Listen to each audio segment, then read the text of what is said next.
ये बालासोर डिस्ट्रिक्ट में है। डिस्ट्रिक्ट हेडक्वार्टर से करीब 25 किलोमीटर दूर है। ये 2 तारीख की दुर्घटना है, जब तकरीबन शाम के 6:55 पे कोरोमंडल एक्सप्रेस जो इस स्टेशन पे चल आ रही थी वो दुर्घटनाग्रस्त हुई, और उसकी दुर्घटना की वजह से जो और गाड़ियाँ उस स्टेशन से या तो निकल रही थी या उस पर खड़ी हुई थी, उनको भी इसकी चपेट में आ गई वो। तो अगर आप ये स्टेशन का लेआउट देखेंगे, ये आपके पास है, ये स्टेशन का लेआउट अगर आप देखते हैं, इसमें 4 लाइन है, ये 4 लाइन का स्टेशन है। इसमें 2 लाइन है एकदम सीधी, जिनको हम लोग मेन लाइन कहते हैं।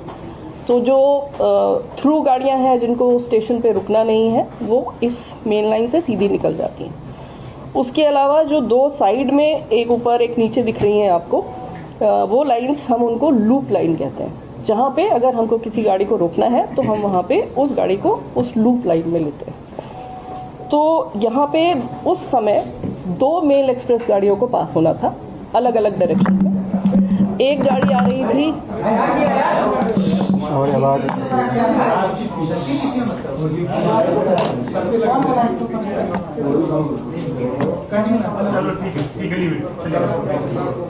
मैं फिर से बता देती हूँ। कोई नहीं, मैं फिर से बता देती हूँ, उसमें कोई चिंता की बात नहीं। 4 लाइन का स्टेशन है। इसकी जो बीच की 2 लाइंस हैं वो मेन लाइन है, जो कि अगर गाड़ी रुक नहीं रही है तो ज़्यादातर उससे जाती है। और जो 2 और लाइन है आजू बाजू अलग अलग, वो लूप लाइन कहलाती हैं, जिसमें कि हमको अगर गाड़ी को रोकना है तो हम वहाँ पे उसको ले जाते हैं और उसको वहाँ रोकते हैं। इस दिन इस समय यहाँ पे 2 गाड़ियाँ खड़ी थी जिनको रोका गया कि ये मेल एक्सप्रेस गाड़ियाँ जो हैं जिनको यहाँ रुकना नहीं है, उनको जाने के लिए एकदम क्लियर पाथ मिले। तो उस हिसाब से यहाँ पे जो ऊपर वाला आपको दिख रहा है लूप लाइन, जिस पे लिखा हुआ है स्टेशनरी गुड्स ट्रेन, ये एक जो हम लोग BCN कहते हैं या कवर्ड गाड़ी होती है, मालगाड़ी, वो यहाँ पे खड़ी थी। और नीचे जो लाइन दिख रही है वो अप लूप लाइन है। वो अप लूप लाइन में एक और गुड्स ट्रेन रोक दी गई थी, जिससे कि मेल एक्सप्रेस के लिए क्लियर पाथ मिल जाए। वो गुड्स गाड़ी थी एक आयरन ओर से लदी हुई गुड्स ट्रेन। ये दोनों गाड़ियाँ यहाँ पे खड़ी कर दी गई थी, और जिससे कि मेन लाइन का रूट सेट कर दिया गया था। चेन्नई की तरफ से आ रही थी यशवंतपुर एक्सप्रेस, जो कि एक्चुअली बैंगलोर से आ रही थी, डायरेक्शन सेम है। बैंगलोर से आ रही थी, हावड़ा जा रही थी। ये गाड़ी कुछ सेकंड पहले आ रही थी कोरोमंडल से। ये जा रही थी बैंगलोर से हावड़ा की तरफ, और उल्टे डायरेक्शन में हावड़ा से चली हुई, मतलब शालीमार से चली थी एक्चुअली, कलकत्ता का एक स्टेशन है शालीमार, वहाँ से चली थी। शालीमार से चली हुई ये गाड़ी कोरोमंडल ये चेन्नई जाने के लिए आ रही थी। इसके लिए भी मेन लाइन सेट थी, दूसरे डायरेक्शन की थी, जिसको हम लोग अप मेन लाइन कहते हैं। उस लाइन का डायरेक्शन सेट था, रूट सेट था, हर तरह से सिग्नल सेट थे, और सिग्नल ग्रीन थे। ग्रीन सिग्नल का मतलब है ड्राइवर को सिग्नल का इंडिकेशन अगर ग्रीन मिल रहा है, इसका मतलब है उसका आगे का पाथ एकदम क्लियर है, और वो सीधा अपनी पूरी स्पीड, जो भी उसको परमिटेड मैक्सिमम स्पीड है, उस पर वो अपनी गाड़ी को चला के ले जा सकता है। तो वो लगभग यहाँ पे इस सेक्शन पे इस गाड़ी के लिए 130 किलोमीटर की परमिटेड स्पीड है। वो 128 किलोमीटर पर आवर पे था, जो कि हम लोगों ने लोको के रिकॉर्ड से भी कंफर्म किया है। वो 128 किलोमीटर पर आवर की स्पीड पे था कोरोमंडल वाला। और दूसरी डायरेक्शन से यशवंतपुर जो आ रही थी वो भी 126 पे थी, वो भी 130 पे परमिटेड है, वो भी 126 किलोमीटर पर आवर पे थी। इनके सबके लोगों के डेटा से हम लोगों ने ये कंफर्म भी कर लिया है कि ये स्पीड थी गाड़ियों की, जो कि उनकी परमिटेड स्पीड के अंदर थी, लिमिट पे थी। तो ओवर स्पीडिंग की कोई बात नहीं थी। सिग्नल एकदम जो उसको दिख रहा था ग्रीन था, और उसको सीधा जाना था। किसी कारणवश जो कारण अभी इन्वेस्टिगेशन में है, और मंत्री जी, जैसा आप लोग देख ही रहे हैं कि मंत्री जी पिछले 36 घंटे से उसी साइट पे, और वो वहाँ से हिल नहीं रहे हैं। वहाँ पे वो रेस्टोरेशन, इन्वेस्टिगेशन, रिलीफ, और जितने भी लोग हॉस्पिटल में भी हैं उनसे भी जाके मिल रहे हैं।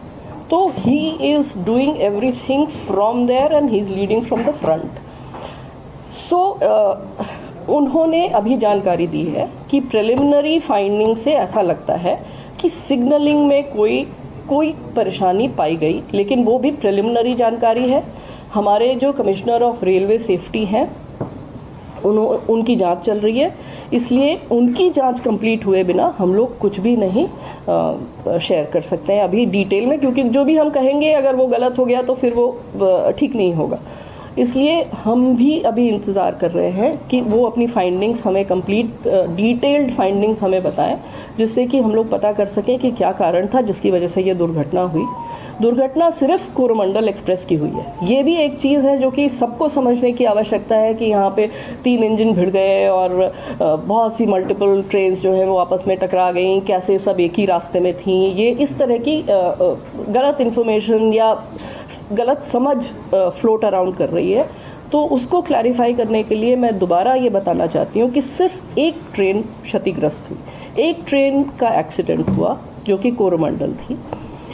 उस ट्रेन किसी कारण, जिस भी कारण के वजह से, जिसको हमें पता चलेगी अभी डिटेल में कि क्या कारण था, वो जो एक्सीडेंट ग्रस्त हुई और अप लूप लाइन में जो आयरन ओर की ट्रेन खड़ी हुई थी, जो मैंने आपको बताई मालगाड़ी, उससे टकराई। उसके ऊपर उसका इंजन चला गया, उसके कुछ कोचेस चले गए और ये इतना तेज़ इम्पैक्ट था। वो बेसिकली इसलिए था क्योंकि ट्रेन अपनी फुल स्पीड पे थी। 128 kmph पे मामूली चीज़ नहीं है। और दूसरी इशू ये था कि वो एक आयरन ओर की ट्रेन थी जो कि बहुत ही भारी ट्रेन होती है। तो वो सारा इम्पैक्ट जो है, कोलिजन का इम्पैक्ट, अगर आप लोग किसी भी टेक्निकल कोलिजन एक्सपर्ट से भी पूछेंगे, कोलिजन का इम्पैक्ट उसने कम्प्लीटली रिजेक्ट कर दिया क्योंकि वो आयरन ओर भरी हुई ट्रेन थी। एंड द एंटायर पूरा का पूरा इम्पैक्ट जो है वो सारा का सारा ट्रेन के ऊपर आ गया। कोचिंग ट्रेन थी ये। अब इस ट्रेन के बारे में भी मैं कुछ बताना चाहूँगी। ये ट्रेन है LHB ट्रेन, हमारी जो LHB कोचेस हैं उसकी ट्रेन है ये। LHB is a very very safe train. अगर आप और एक्सीडेंट्स इस तरह की ट्रेन के देखेंगे, आपको मिलेगा कि इवन एट फुल स्पीड ये ट्रेन कैप्साइज नहीं होते। इसके कोचेस जो हैं वो दे डोंट टर्न टर्टल, और इसलिए उसमें जो लोग होते हैं वो उनको कोई ज़्यादा इंजरीज नहीं होती है। अनफॉर्चुनेटली इस केस में ये ऐसा हादसा हुआ कि इस स्पीड पे अगर पूरा का पूरा इम्पैक्ट ट्रेन के ऊपर आएगा तो कोई भी दुनिया में ऐसी कोई टेक्नोलॉजी नहीं है कि वो इस तरह के जंबलिंग अप को प्रिवेंट कर सके। तो मालगाड़ी बिल्कुल नहीं डिरेल हुआ क्योंकि आयरन ओर था वो। तो आयरन ओर इतना स्टेबल और उसकी सेंटर ऑफ ग्रेविटी इतनी स्टेबल होती है कि वो नहीं हिली तक नहीं, उसमें थोड़ा बहुत इधर उधर हुआ पर वो हिली नहीं। और पूरा इम्पैक्ट जो है वो इस ट्रेन के ऊपर आ गया जो कि पैसेंजर्स के साथ थी, और उसकी वजह से ये इंजरीज और अनफॉर्चुनेट डेथ्स बहुत हुई। तो ये है बैकग्राउंड इसका। इसके साथ चूँकि इसके डिब्बे बिखर गए इम्पैक्ट के वजह से, कोलिजन की वजह से सारा इधर उधर बिखरे, तो उसमें से कुछ डिब्बे जो हैं वो अगर आप देखेंगे तो ये जो डाउन लाइन मेन लाइन है इसकी तरफ आ गए। और ये डाउन मेन लाइन पे यशवंतपुर एक्सप्रेस निकल रही थी, वो भी 126 की स्पीड पे जा रही थी। वो करीब क्रॉस कर गई थी। वो तो मिस फॉर्चून है कि एक लिटरली एक फ्रैक्शन ऑफ सेकेंड के लिए उसके पीछे के 2 डिब्बे थे जो कि इसके डिरेल डिब्बों के रास्ते में आ गए, और इन डिरेल डिब्बों के इम्पैक्ट से उसके आखिरी 2 डिब्बे वो भी डिरेल होके, यशवंतपुर एक्सप्रेस के, वो भी डिरेल होके दूसरी तरफ फिक गए। तो ये सारा इतनी स्पीड में और इतने मोमेंटम में था कि उसकी वजह से वो 2 डिब्बे भी क्षतिग्रस्त हुए और उसमें भी कुछ लोगों को बहुत इंजरीज हुई, कुछ डेथ्स भी हुई। सो ये हुई यशवंतपुर एक्सप्रेस जो कि उसमें इन्वॉल्व हो गई। उसके अलावा जो एक और मालगाड़ी दूसरी तरफ जो खड़ी हुई थी, जो हम जिसको डाउन लूप में दिखा रहे हैं ये आपको, स्टेशनरी गुड्स ट्रेन, ये इस पे भी थोड़ा सा वो डिब्बों का इम्पैक्ट हुआ पर कोई खास उसमें क्षति नहीं हुई। ये पूरे एक्सीडेंट का बैकग्राउंड है।